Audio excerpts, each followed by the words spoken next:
Estimados alumnos, ¿cómo están? Estamos ya iniciando el cuarto módulo de este curso de habilidades personales y directivas, módulo denominado competencias comunicativas. Eh, Como los módulos anteriores, este módulo también reviste cierta importancia.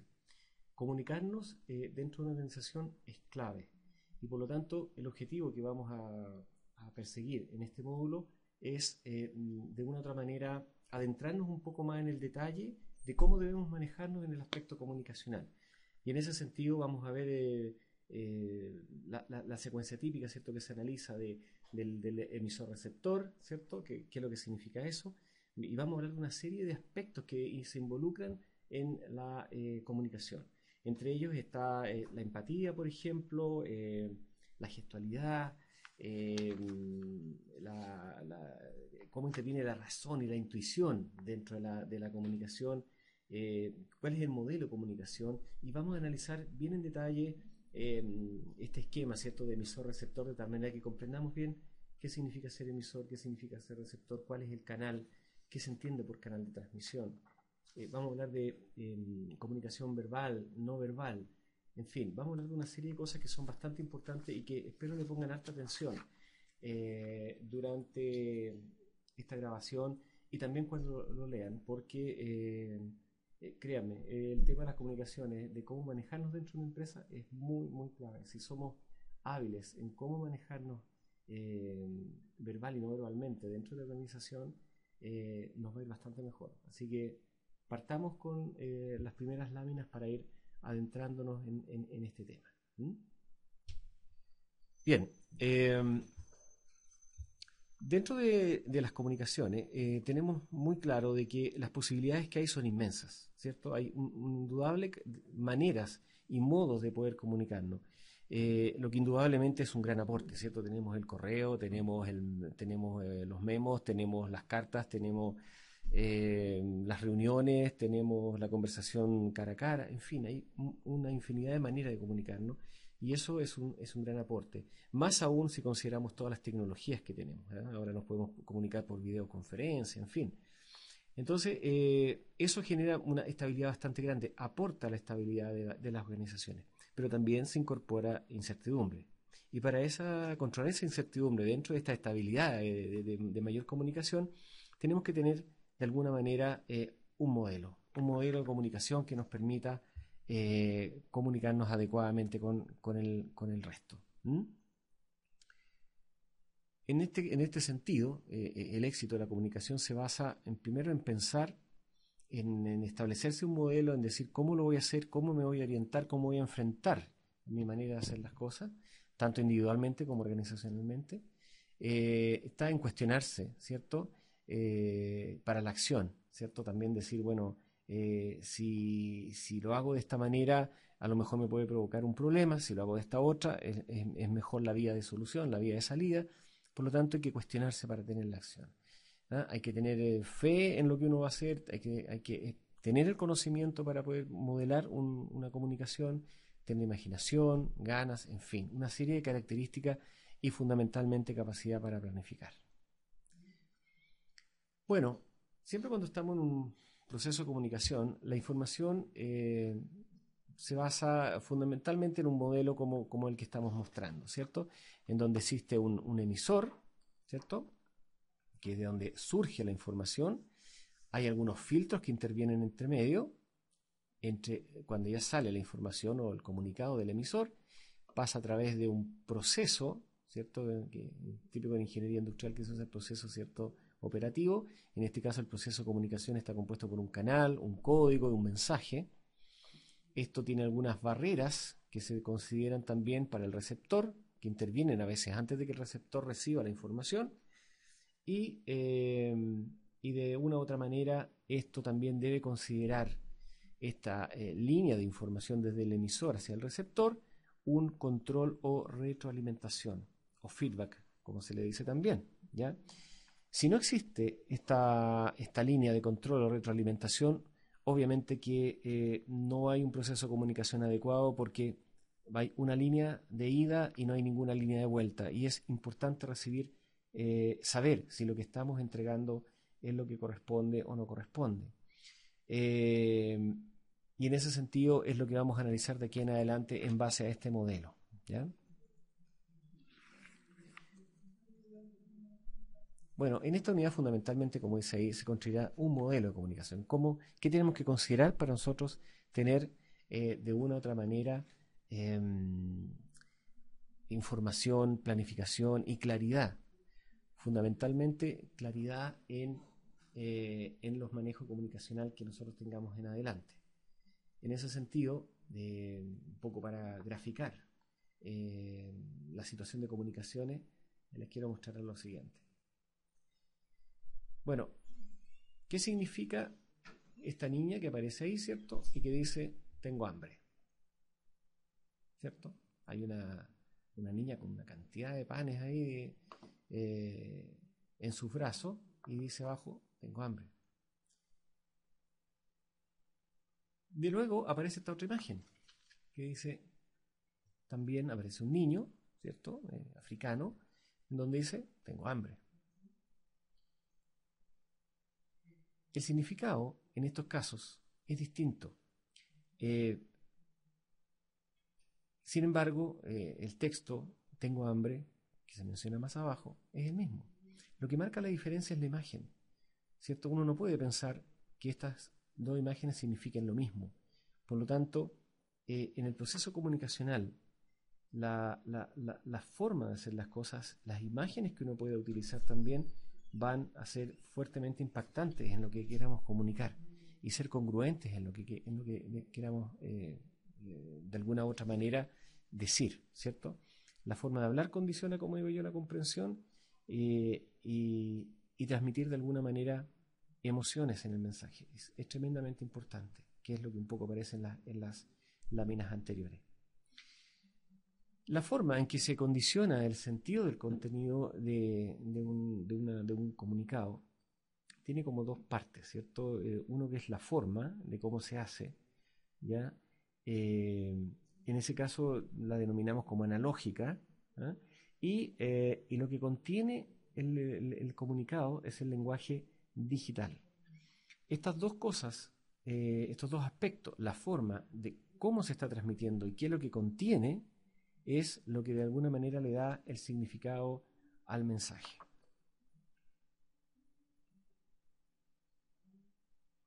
Probemos al revés. ¿Qué significa tengo hambre y estoy cansado? El significado sigue siendo una realidad muy triste, ¿cierto? Está mostrando tanto la forma como el contenido. Estamos mostrando en forma analógica y digital lo que está sucediendo en esa imagen y por lo tanto pasa a ser una imagen mucho más clara. Como decía, lo que cuenta en la comunicación son las emociones. Dentro de los poderes de la comunicación, tenemos tres, se expresa, digamos, los poderes de la comunicación por tres vías. La vía técnica, el entusiasmo y la empatía, ¿ya? Lo cual, si unimos adecuadamente estos tres aspectos, técnica, entusiasmo, empatía, nos puede dar un modelo de excelencia relacional bastante adecuado en lo que queramos transmitir. Y ahí aparece la foto, ¿cierto?, de los gorilas que tienen una relación, ¿cierto?, de contacto en la cual hay una organización. Por eso que aparece esa figura ahí, de alguna manera ejemplificando esto. Cuando hablamos del poder de la comunicación desde el punto de vista técnico, nos referimos al conocimiento especializado, el know-how, ¿cierto?, el saber qué decir. Fundamentalmente por ahí va la cosa. Si nosotros manejamos esa técnica, vamos a poder ya ir elaborando un buen mensaje. Es decir, primero saber lo que queremos transmitir y por otro lado tener el conocimiento y el know-how para hacerlo, ¿ya?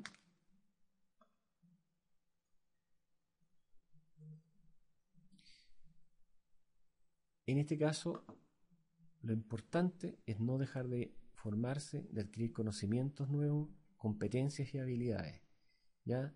Y prepárese para cuando asomen las oportunidades. Esto es tremendamente importante en la comunicación por el lado técnico, por el lado más duro, por el lado de la preparación y de la planificación, ¿ya? El entusiasmo se relaciona con uno mismo, ¿cierto? En la forma de relacionarse con uno mismo, ¿ya?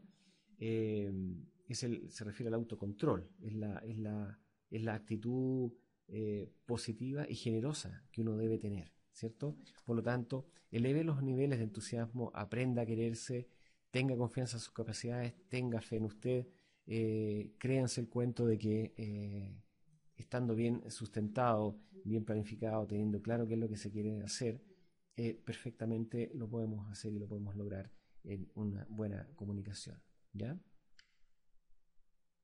Eh, Insistimos entonces en la idea de que uno debe trabajar fuertemente el desarrollo personal. ¿Por qué insistimos un poco en esto? Porque si uno no está convencido, no cree, no se entusiasma con lo que quiere transmitir, con lo que quiere entregar de una u otra manera, ya sea a través de un trabajo, ya sea a través de una presentación, ya sea a través de un comunicado, no va a transmitir realmente lo que desea. Por eso que insistimos, ¿cierto? En la idea de que si se trabaja sobre el desarrollo personal, usted tiene o ustedes van a tener un aspecto súper importante en su trabajo, que es lo que se indica al final de esta secuencia, que el valor de mercado se incrementa. Y eso es tremendamente importante para un profesional. Otro aspecto que se trabaja también, bueno, es justamente el elaborar planes y de una u otra manera poder hacerlo, transmitirlo a la vez con entusiasmo. Bueno, otro aspecto importante, como lo dijimos, es la empatía, ¿ya? La empatía es la capacidad de ponerse en el lugar del otro para ubicarse en el mismo plano, ¿ya? Y en ese sentido, Dale Carnegie, que hace algunos años, ¿cierto?, estuvo muy de moda, estableció tres reglas importantes para trabajar este aspecto de ponerse en el lugar del otro y la empatía, ¿cierto? Y es el punto uno: no juzgue usted, ya que tampoco es un santo, ¿cierto? No somos inocentes para andar juzgando. No critiquemos a cada rato, porque al estar criticando, obviamente desencadena actitudes defensivas en las personas, ¿ya? Tampoco se queje. No es adecuado estar quejándose, porque eso también genera actitudes de alguna manera defensivas, ¿ya? Demuéstrese siempre sincero, honrado, con aprecio, ¿eh? Eso genera mucha confianza, el demostrarse bajo esas características, bajo esas maneras de ser, ¿cierto? Y finalmente, despierte en los demás un deseo vehemente, es decir, consiga el interés de la gente, de tal manera que va a conseguir con eso que piensen como piensa uno, y que desean lo que se les ofrece. No crea que para lograr una comunicación se va solo por la vida, sino que estamos en equipo, estamos rodeados de gente y eso es tremendamente importante de considerar, ¿ya? Y por otro lado, sonría. Siempre es bueno sonreír. Una sonrisa atrae mucho más que estar con el ceño fruncido. Y como ven ustedes acá, este hombre está muy feliz sonriendo, a pesar de que está un poquito obligado a sonreír. Pero lo importante es que sonrían. Bueno, esos son de alguna manera el poder que tiene la comunicación. Si nosotros la planificamos, si tenemos entusiasmo, si tenemos empatía, si elaboramos un buen plan, evidentemente que la comunicación va a ser mucho mejor. Respecto a los patrones de comunicación, se refiere fundamentalmente a los flujos de información que son controlados bajo pensamientos sistémicos y planificados. De alguna manera son hábitos que uno tiene que adquirir, ¿ya? El proceso comunicacional puede ser abierto, ¿cierto?, que evoluciona según el entorno, o cerrado, que al revés, no evoluciona mucho con el entorno, pero fundamentalmente son flujos de información los patrones de comunicación. Y en ese sentido, cuando piensa, ¿cierto?, en la influencia que tienen sus acciones sobre otras personas o funciones laborales, está gestionando comunicación, ¿ya? Cuando uno dice, ¿qué es lo que estoy haciendo y en qué impacta al otro lado? Ya estamos haciendo comunicación. Y en este sentido, lo que hay que tener son 4 aspectos fundamentales para manejar los patrones comunicacionales.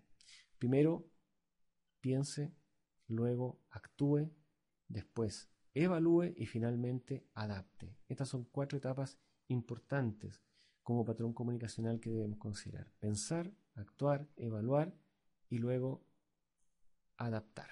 ¿Ya? Obviamente que para lograr esto, de una u otra manera,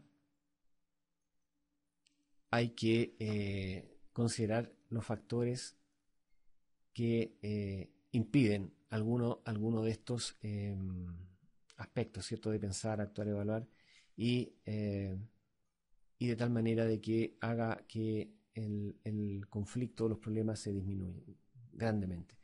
Planifique, obviamente, este tema es importantísimo, ¿ya? Yéndonos a otro aspecto de los patrones comunicacionales, como ya dijimos, se localiza analizando los flujos de información, es decir, la forma en que la organización se comunica de manera sistemática. Las rutinas son indicadores de patrones de comunicación también, ¿ya? En ese sentido, los patrones de comunicación o patrones comunicacionales se ven por 3 áreas, ¿ya? Hay patrones comunicacionales que son de refuerzo, que se llaman, ¿ya? Estos son comunicaciones que fortalecen las estructuras, propician el crecimiento. Por ejemplo, como dice ahí, elogiar a las autoridades, el decir las cosas de boca a boca, noticias de prensa positiva. Esto acelera el crecimiento, ¿cierto?, de una estructura y la fortalecen, creando un clima evidentemente positivo. Por eso se llaman patrones de comunicacionales de refuerzos, ¿ya? Después tenemos los patrones comunicacionales de compensadores o de compensación o compensadores, ¿cierto? En que mantiene una estructura más bien inmóvil, ¿ya? Son comunicaciones que mantienen la estructura inmóvil de tal manera de que actúan en un sentido de refuerzo y de deterioro al mismo tiempo y no hay un gran movimiento dentro de los patrones comunicacionales, ¿ya? No es muy bueno ubicarse en esta área del patrón comunicacional, sino que porque esto produce en el fondo, en el tiempo, una apatía comunicacional y esa no es la idea. Y finalmente, otro de los aspectos que se consideran o que son parte de un patrón comunicacional es no caer en lo que se denomina el patrón comunicacional de deterioro, ¿cierto? Estos son procesos que mal manejados comunicacionalmente o generando muchas barreras provocan retrocesos o desgastes en la organización. ¿Ya? Son cosas que absolutamente debemos eliminar. ¿Ya?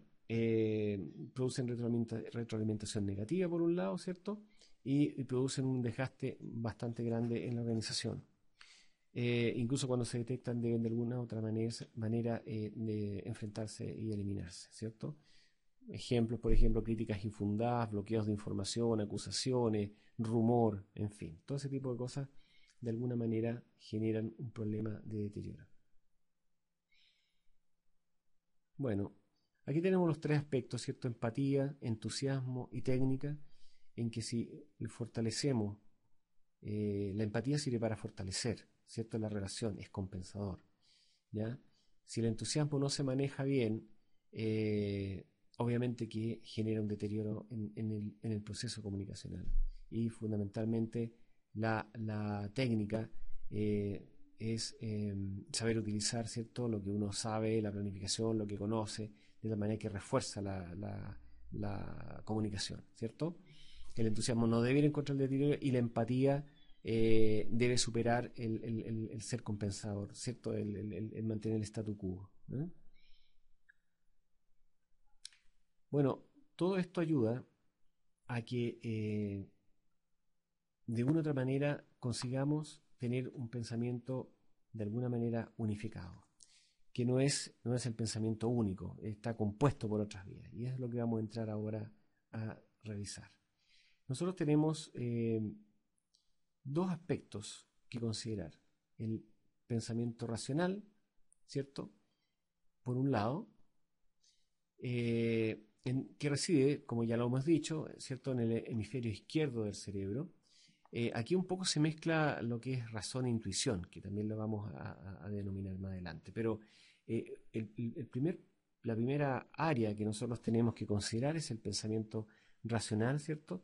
En donde fundamentalmente se dan aspectos racionales del ser humano y de su reacción, que son la inteligencia lingüística, lógico-matemática y la inteligencia que se denomina naturalista, ¿cierto? Estos son un poco lo que nos da la razón. Ejemplos de eso tenemos a Darwin, ¿cierto? Charles Darwin, con la inteligencia naturalista, ¿cierto? Para identificar habilidad, ¿cierto? Que identifique procesos, analiza estudios, interrelaciona cosas. Después tenemos a Albert Einstein, ¿cierto? Un gran físico matemático, que con una desarrolladísima inteligencia lógico-matemática, ¿cierto? Con una habilidad tremenda analítica de cálculo y de temporalizaciones, ¿cierto? Después tenemos inteligencia lingüística, con el pensador, ¿cierto? Nietzsche, con la gran habilidad del uso de las palabras. Esa es una vía importante que tenemos y que debemos usar, ¿ya? La vía de la razón, la vía más dura, por decirlo así. Y tenemos la otra parte que compone el pensamiento unificado, que es el pensamiento intuitivo. Esto reside en el hemisferio derecho, ¿cierto?, del cerebro, y identificamos cuatro tipos de inteligencia, ¿cierto? La espacial, la musical, la corporal cinética y la personal, ¿cierto? Esto se cultiva con la observación y el escuchar, fundamentalmente, ¿ya?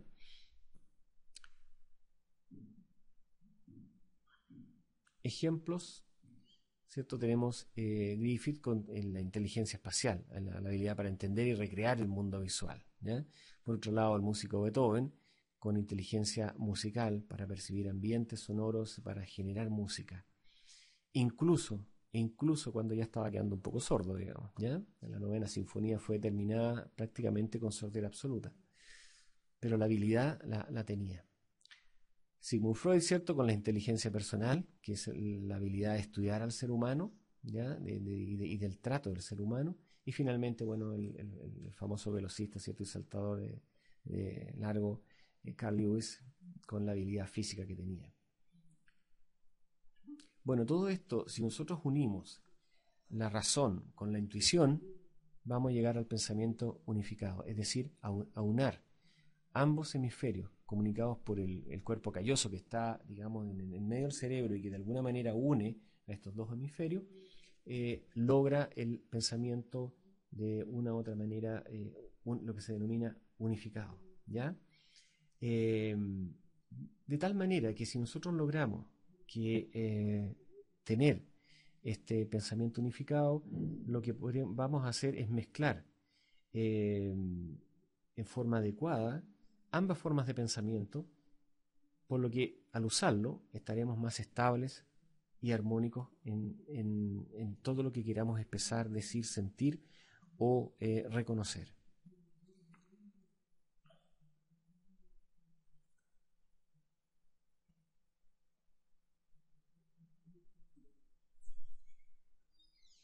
Dentro de este lenguaje, ¿cierto?, que debemos usar dentro de la razón y la intuición,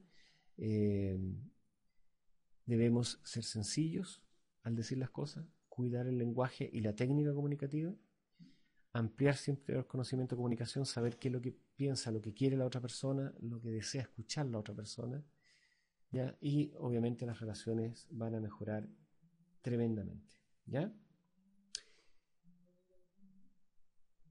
Un aspecto importante también en considerar es lo que dice acá abajo en la lámina, ¿cierto? Invierta lo mejor de su pasado en el presente, progrese con el poder de su futuro, es decir, aprenda de lo que ocurrió antes y va a ser capaz de una u otra manera, de lograr mejores resultados. Bueno, el modelo de comunicación que nosotros tenemos que analizar y que vamos a revisar ahora, de alguna manera nos ha servido revisar todo lo anterior, todo lo que hemos visto hasta ahora para considerarlo, y todo esto nos va a servir para establecer un modelo que nos permita de una u otra manera generar una comunicación eficiente y eficaz hacia el resto. Normalmente el 40% de nuestro tiempo lo transmitimos, ¿cierto?, entregamos información. Y el 60% restante de nuestro tiempo recibimos información. Esto implica que uno está recibiendo más información que la que entrega. Por lo tanto, debemos saber y entender bien lo que nos está llegando. No nos centremos tanto en lo que nosotros transmitimos, sino que pongámosle mucha atención porque es más lo que nos llega de afuera que lo que recibimos, que lo que nosotros entregamos. Por lo tanto, hay que considerarlo en el proceso comunicativo en el modelo de comunicación. Pero bueno, volvamos al modelo de comunicación original, en donde, cierto, vimos que hay un emisor, hay un canal código mensaje, hay filtros entre el emisor y estos canales, hay barreras entre el mensaje, ¿cierto?, y el receptor, y finalmente hay que considerar un controles de retroalimentación para poder hacer efectiva y eficiente la comunicación. El emisor, vamos a partir por el primero, ¿cierto? El emisor puede ser un individuo, un grupo, una organización. Cualquiera de ellos puede originar una información y por lo tanto es quien de alguna manera inicia el proceso comunicativo, el emisor.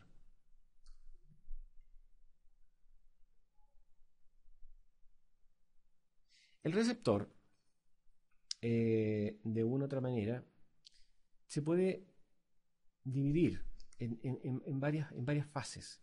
Uno de ellos es el masivo, ¿cierto? Hay receptores masivos en las cuales ahí consideramos, ¿cierto?, más cantidad. La información tiene una cosa más de cantidad que de calidad. Por ejemplo, la televisión, la radio, la prensa, ¿ya? Ahí tenemos el receptor es heterogéneo, es indiferenciado, anónimo. El mensaje puede ser absolutamente indiscriminado, cada uno lo va a tomar como lo sienta. Como dijimos, la efectividad va a depender más de la cantidad que de la calidad, ¿ya? Después tenemos dentro del receptor, el receptor, dijimos, masivo, y después está el receptor público, ¿cierto? Que estamos hablando de una conferencia, de una audiencia, fundamentalmente, ¿cierto? Personas que no se conocen entre sí y que se reúnen en torno de un acontecimiento o un tema específico, ¿cierto? Eso es fundamentalmente un receptor público. Después tenemos el receptor grupal, en donde los interlocutores se conocen entre sí, ya hay una mayor sinergia, una mayor conciencia colectiva, ¿cierto? Ahí se piensa más o menos similar, ¿ya? Es decir, son personas que tienen interacción más o menos duradera, hay lazos efectivos, en fin. Aquí los ejemplos son, bueno, un departamento, una pandilla de amigos o club de Toby, como queramos llamarle, ¿eh? El interpersonal, el receptor interpersonal es ya más individual, ¿ya? El destinatario en este caso es la persona, es la comunicación más eficaz de todas, ¿cierto? Y es la que de alguna manera se refuerza mucho en Internet. Finalmente tenemos el receptor íntimo, que es el espacio de relación, bueno, por decirlo de alguna manera, dimensionalmente inferior a 1 metro, que está la persona muy, muy cercana, y tiene un peso en la comunicación muy fuerte porque está muy en el cara a cara, ¿ya? Incorpora una dimensión intrapersonal enfocada hacia el crecimiento de la persona, es decir, en la relación, ¿ya? Sigamos entonces en ese sentido, como digo, el receptor en este caso, lo importante es relacionar acá los objetivos de comunicación con la dimensión adecuada. Si nosotros sabemos manejar bien la información hacia el receptor, vamos a conseguir mayor eficacia y menor costo, ¿ya?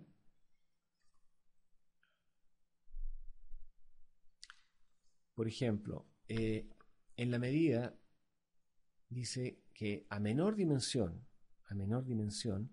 mayor costo comunicativo e interiorización vamos a tener, ¿cierto? Para llegar a comunicar a cada una de las personas de la organización, evidentemente que los costos van a ser mucho más altos y a nivel masivo mucho más bajo, ¿ya? Pero uno tiene que saber muy bien cómo lo está haciendo y planificar bien la transmisión de un mensaje masivo de tal manera de disminuir ese costo al máximo, ¿ya?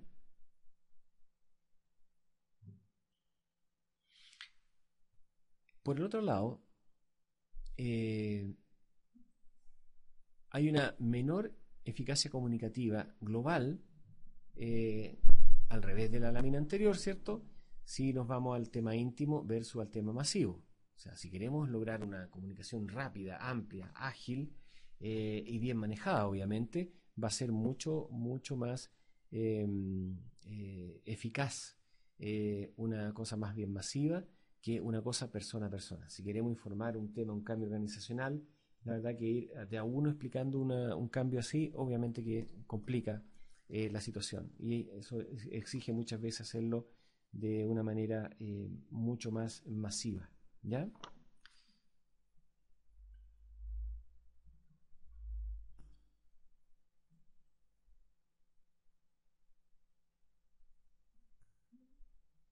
Bien, vámonos a la segunda parte de este modelo de comunicación, ¿cierto?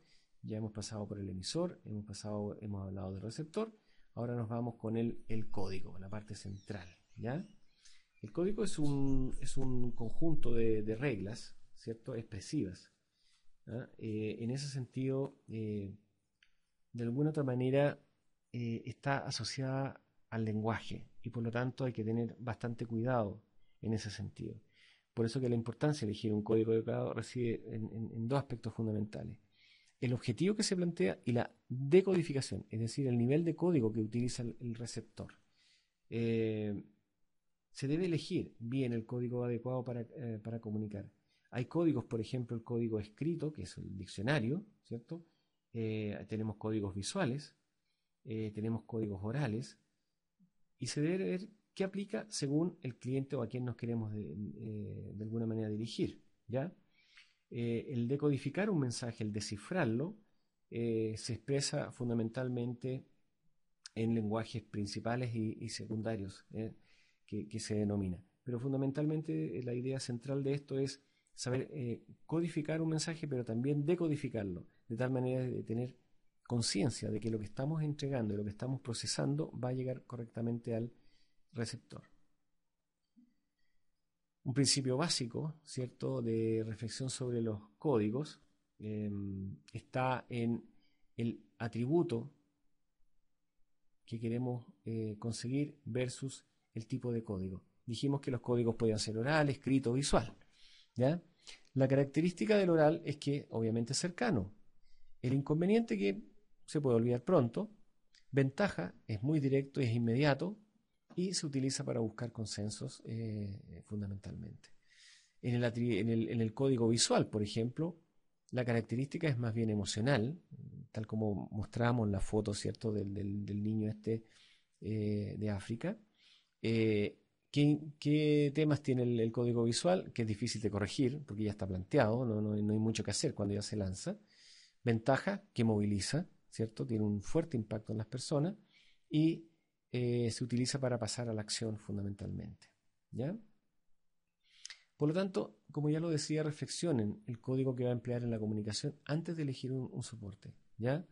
No hay que pensar bien qué es lo que vamos a procesar dentro de la información que queremos que reciba el receptor para que no tengamos problemas cuando él lo decodifique. ¿Ya? Realice progresos medibles y revise el resultado. ¿Ya? Esto hay que hacerlo en forma permanente. Las barreras, ¿ya?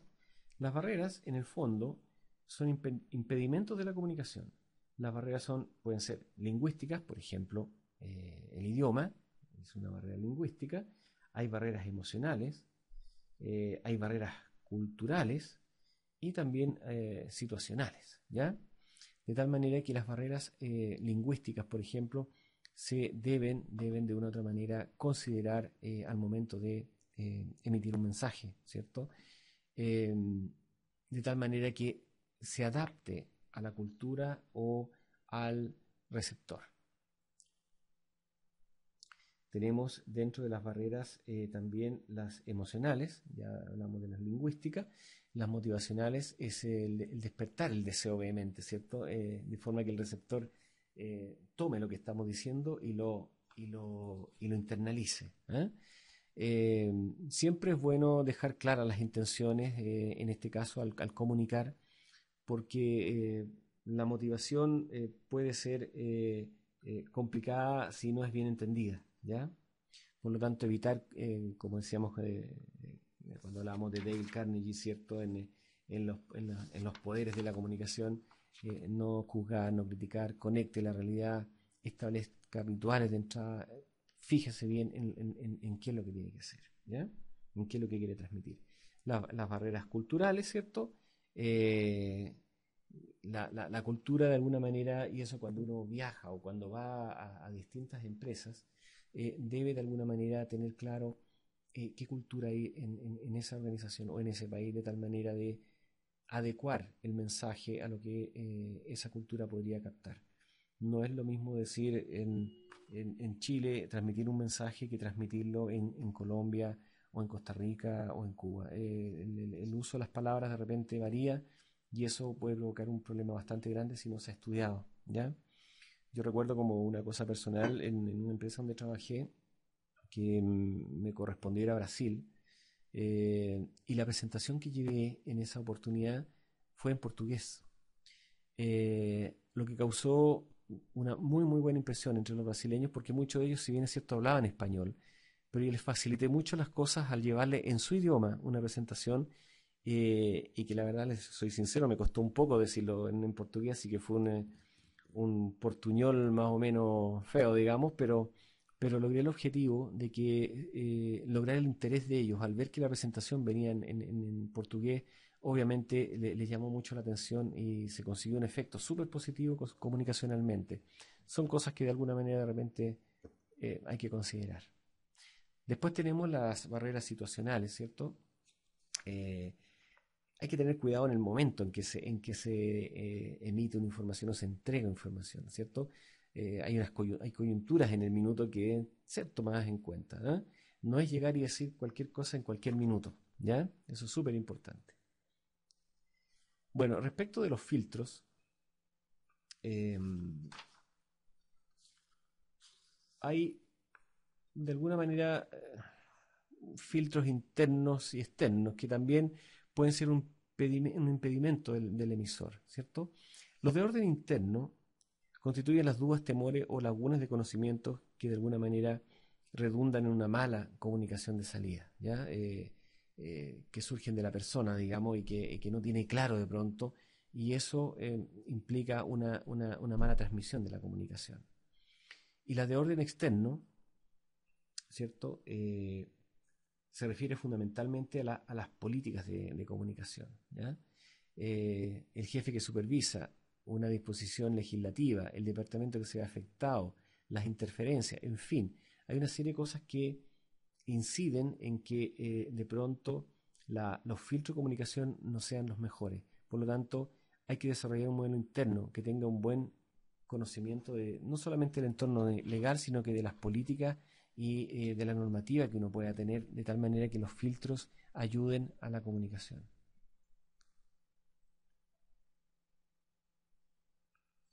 Si usted hace menos de lo que realmente es capaz, lo único que logrará será cultivar la pérdida de su autoestima. Ya hablamos del tema de que debemos creernos el cuento, ¿cierto? Y tener fe en lo que nosotros estamos transmitiendo. Si logramos hacer eso, vamos a lograr, al creernos a nosotros mismos, al autoestimarnos a nosotros mismos, vamos a lograr muchas aspectos importantes, ¿ya? En la comunicación, obviamente. Los controles, eh, o retroalimentación, ¿cierto? Son parte también del modelo, eh, y es de alguna manera el feedback que hay que considerar entre el emisor y receptor y de ida y vuelta, ¿ya? De alguna manera el control es mide la eficacia y la eficiencia también de la comunicación, ¿ah? Una manera de controlar, de hacer un buen control, ¿cierto? De que estamos retroalimentando adecuadamente la relación, ¿cierto? Emisor-receptor, es mediante, por ejemplo, una entrevista, ¿ya? Es más lento, obviamente, pero es más efectivo. ¿ya? Y establece un control sobre la comunicación e incorpora nuevas informaciones. La entrevista es un buen medio de control para asegurarnos de que las cosas se están dando. Otro medio de control es la encuesta, ¿cierto? Que mide valores medios y es un sistema eficaz. Ahora, es bueno hacer encuestas periódicas, ¿cierto? Es lo ideal, en realidad, hacer encuestas periódicas a los clientes y para saber qué está pensando el cliente, varía la imagen y la percepción de los clientes. Ahora, en términos organizacionales también, uno muchas veces hace encuestas dentro de la organización para medir cómo está la relación supervisor-supervisado, cómo está el tema de las relaciones laborales, cómo está el tema del bienestar dentro de la empresa, ¿cierto? De la calidad de trabajo dentro de la empresa y también, por qué no decirlo, también de lo remuneracional. Estas son encuestas que nos sirven, ¿cierto? O estudios de clima que se llaman también, que nos sirven para de alguna manera saber qué está sintiendo la organización. Ahora, en esto hay que ser súper responsable. Cuando uno hace una encuesta, debe, si bien es cierto, hacerla, implementarla, pero también dar a conocer los resultados de esa encuesta, como al momento también de tener una interrelación con una persona y controlar, o entre un departamento y otro, cómo se está dando la comunicación, la retroalimentación, darla a conocer. Es súper importante porque si no queda en el aire y la gente no sabe de pronto qué es lo que está pasando, ¿ya? Eh, el otro aspecto, digamos, importante en los controles es la verificación contra documentos, ¿cierto? En donde de una otra manera eh, incorporamos documentos electrónicos, de papel, en fin, de verificación, ¿ya? Eso nos sirve para de alguna manera decir, oye, mira, aquí quedó escrito, aquí quedó señalado el tema y por lo tanto bajo este esquema tenemos que movernos. Otra manera también de controlar son los controles indirectos, que un poco eh, pueden llegar por distintas vías, ¿cierto?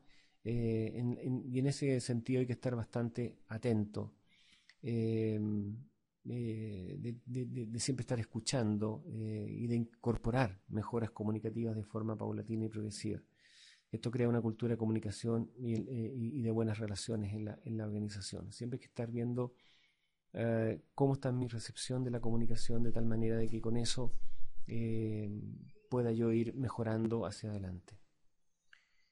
Finalmente, el mensaje, que es parte central también del proceso, eh, es todo lo que de alguna manera es el contenido formal de la comunicación y es lo que se desea transmitir.